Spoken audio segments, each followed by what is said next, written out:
Good day, teachers and my fellow schoolmates. I am Natasha, the leader of Group 3, and my members are Javier, Darani, and Zafira. And this is our family planning. So, what is family planning, you may ask? Family planning helps individuals achieve their desired family size, promotes maternal and child health, prevents unintended pregnancies, and contribute to sustainable population growth. By offering information and support, family planning plays a vital role in assuring healthier individuals, stronger families, and thriving communities. Now, what is the overview of this project? This project aims to develop a formula and help Singaporeans estimate the overall household income that a typical Singaporean family with one child should have to live comfortably. The objectives of our projects as follow. Identify the typical Singaporean family expenses. The first objective is to thoroughly research and discover the expenses of typical Singaporean family. This involves of collecting data on various aspects such as housing, transport, food, education, healthcare, and other essentials expense. Understanding those expenses will help us to create a comparative pictures of financial challenges faced by an average Singaporean family. Developing a mathematical equations with the data on a typical expenses on hand. Our objective is to develop a mathematical equation that can be used to calculate the income required for an ordinary Singaporean family to support themselves and their children. The equation will take account into factors such as family size and ages of the children and specific expenses relevant to raising a child. Comparative analyze between Singapore and Malaysia, Kuala Lumpur. The third objective involves comparing the information gathered in Singapore with the corresponding data from Kuala Lumpur, Malaysia. By analyzing those similarities and differences in family expense between two locations, we aim to gain insights into the factors that contribute to the variations. Identify difference and possible reasons. In this tab, we will dive deeper into these parties between two locations and try to identify the potential reasons for those differences. Factors such as economic conditions, government policies, cultural influence, and social norms may play a role in shaping the various financial demands faced by a family in Singapore and Kuala Lumpur. Cost living analyzing. The objective is to conduct competitive cost of living analyzing between Singapore and Kuala Lumpur.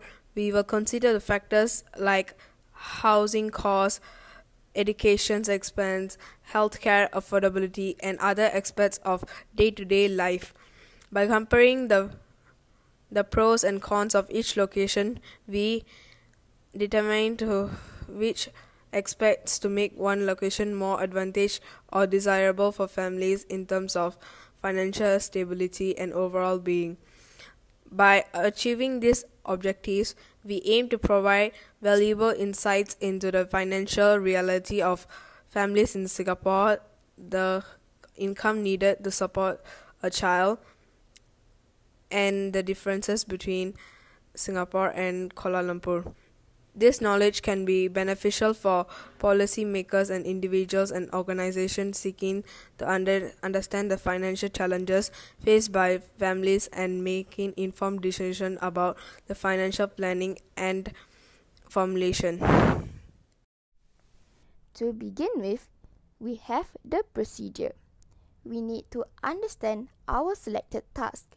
The information that was given to us was a growing number of families in Singapore have recently expressed concern about population growth, low birth rates, inflation, and rising living expenses. Due to the rising cost of living, it is crucial for Singapore families to have family planning in order to stretch their dollars and save enough money for their children's future development and daily basic requirements. Hence, we have to calculate the median household income for a Singaporean family with one child.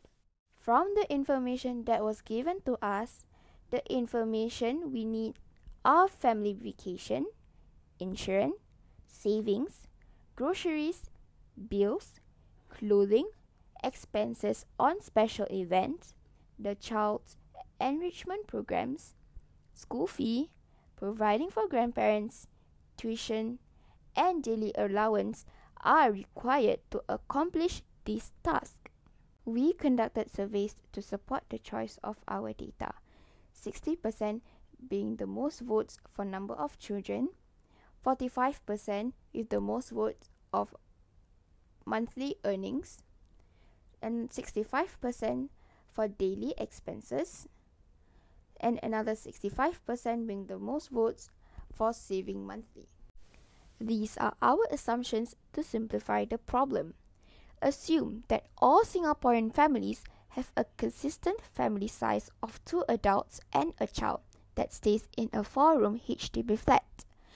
The family drives a Cat A car, stays in the West as it is cheaper, goes to Asian countries for vacation, all electronic appliances are for ticks, does not use aircon every day, has no pets and no nannies to take care of the child, rarely eat out, house is also not very well furnished, the family spends wisely, the child is a male and have a stable health, or you can say healthy body, and it is on natural diet. He is going to be in primary school and secondary school. He is fully dependent on the parents. Hence, this simplifies the calculation by focusing on specific family structure. Devise a plan. Represent the selecting task mathematically. Y minus X equals Z. Y is the overall household income. X equals the basic expenses per monthly. Z equals to the overall savings. This is our documents and models that we draw to conclude these answers. Firstly, savings can be also equivalent to the expenses, and it is compared between the overall of family income. It can be more savings and less expenses too, as this overall income is compared to. And there can be also possible that there can be more expenses and less savings. The development of a mathematical equation to calculate the income required for a typical Singaporean family, especially when they have a child, has significantly benefited for families and parents. By having access to an easy formula, families can easily estimate their financial needs and plan ahead for the future. This newfound ability to forecast their expense and empower them to make informed decisions about savings, investment, and financial goals. With a clear understanding of financial requirements, parents can have a device a more efficient and sustainable financial management strategy for their family. They can budget more efficiently, allocating the resources wisely and prioritizing their spending based on actual data and projected needs. This level of planning and forecast help to reduce financial stress and provide a sense of security, knowing that they are better prepared to handle unexpected expenses and emergency. By minimizing the chances of encountering a financial rainy days, families can avoid being caught off guard by sudden financial challenges. With a well-thought financial plan, they are better able to equip to handle unforeseen circumstances such as medical emergency, job loss, or economic downturns. This enhance the family preparedness, foster reliance, and allow families to bounce back quickly from financial setbacks and remain stable during those difficult times. What are the cons? Expenses must be around the same. Thus, who uses this formula must stay in a four-room flat and drive a Category A car. The income should be around the same. Question 3. Carry out the plan. CPF, known as Central Provident Fund. It deducts 20% of all Singaporean pay if they are earning more than $500 a month. The employer will also have to fork out and pay 17%. Since the employer CPF contribution is 17%, the father who earns 4K per month will have to pay 70% of his monthly wage, being it $680, while the mother who earns 3.5K per month will also have to pay 70%, and it being $500.95. Now it is the personal CPF contributions. The father will have to pay 20% of his monthly wage, being it $800, while the mother have to pay $700 of her 20% of her monthly income. Therefore, in total of dad's employer and personal CPF and mother's employer and personal CPF is equals to $2,775. Now it is income tax, which is known as the individual income tax rates deducting 2% of all Singaporean pay. So, the dad have to pay $64 and the mother have to pay $56, which is 2% of their monthly income respectively. The total will add up to $120. Now, it is the total overall household income, with dad's monthly wage, deducting his CPF and income tax, ending up with $3,520 left. While mother's monthly wage, deducting her CPF and income tax with $2,979.20, and the total will be $6,507.20. Now, it is the expenses for the month. Tuition fees, specifically math and science classes, are $864.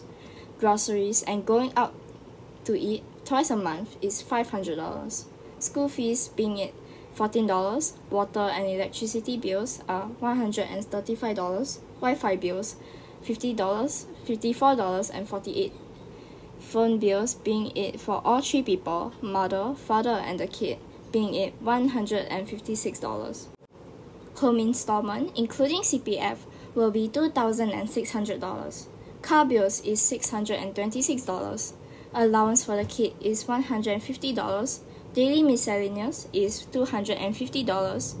Enrichment classes, which is swimming, is $104.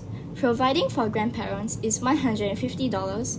Rainy day funds are $100. Lastly, insurance costs up to $7,100 per year, which is $591.70 per month. Interpret the mathematical solution in the context of the problem. What are the constraints? The lifestyle of the person who uses the mathematical formula must be earning the same amount or around the same amount of money in order to use the mathematical formula. Another constraint is that they must spend around the same money too. Present the real-world solution. Let Y be the income, X be the expense, and Z be the savings. Therefore, Y minus X equals to Z, which is income minus expense equals to savings. Remainder of the income will become savings, thus, income minus expense equals to savings. So, $6,507.20 minus $6,295.18, and it will equal to $212.02. Therefore, the savings will be $212.02. Now let's look back into what we have done. Let's reflect on the analysis of the data we have collected. Is it adequate? Yes, the data is adequate. This is due to the fact that we have gone through multiple trustable websites and used the best options that the group have decided on for our research and data. What could we have done better in terms of representing in real-world context? We could have been more specific on the amount and expenses for emergencies such as being sick or injured. Also, for more rare and unexpected events such as a wedding, giving a large sum of money to the groom, or death of a close relative, or let's say a baby shower. Now let's look at the extended task that my group had decided to do. Now let's compare Singapore cost of living to Malaysia Kuala Lumpur cost of living. In Malaysia, there is something called the Employees Provident Fund, which is better known as EPF. But in Singapore, we call it CPF, but it's the same. But EPF will deduct 11% of all Malaysians' pay. Employees' EPF contribution is 13% of the salary if the salary is below 5,000 ringgit. The dad, for example, let's say the dad earns 4,900 ringgit, and 13% of that will be 637 ringgit. And the mum, which is 4,700 ringgit, 13% of that will be 611 ringgit. For the dad's personal EPF contribution, it will also be 11%. So let's say, for example, the dad earns 4,900 ringgit, 11% of that would be 539 ringgit. For the mom, let's say she earns 4,700 ringgit, 11% of that would be 517 ringgit. Now let's add all of that up, which is 2,304 ringgit. So therefore, the typical Malaysian household income per month would be, for the dad, which is 4,900 ringgit minus 539 ringgit due to the EPF contribution, which is 4,361 ringgit. For the mom, she earns 4,700 ringgit minus $517 due to EPF. This comes out to 4,183 ringgit. So the total therefore will be 8,544 ringgit. So let's see for the monthly expenses in Malaysia. For tuition fees, it's about 320 ringgit per subject. So let's say the kids need 2 tuition, which is math and science. This will give you about 640 ringgit. For the groceries and daily necessities, that will be 800 ringgit. School fees is about 2,689 ringgit. The household installment would be at 2,149 ringgit. The electricity bills and the water bills are included in the house bills. The phone bills are 90 ringgit per person. So therefore, you have a mom and a dad and the only child in the family. So therefore, it's 90 ringgit times 3 to give us 217 ringgit. For the Wi-Fi bills, I have gone for MyDigi, as it is the most famous data planner in Malaysia. So therefore, it gives me about 75 ringgit. For the car bills, it's about 451 ringgit for a very basic car. And a monthly installment for the monthly allowance for the kid would be 120 ringgit. Enrichment programs such as swimming will give you about 580 ringgit. Providing for the kids' grandparents would be about 100 ringgit. And rainy day fund, let's give it 100 ringgit playroom. Insurance is about 1,200 ringgit plus 1,200 ringgit plus 1,200 ringgit because there is 3 people in the family and 1,200 ringgit per year. So that will be about 300 ringgit a month. So now let's add up all the expenses for the month and see the total amount. Therefore, the total amount will be 8,274 ringgit just in expenses alone.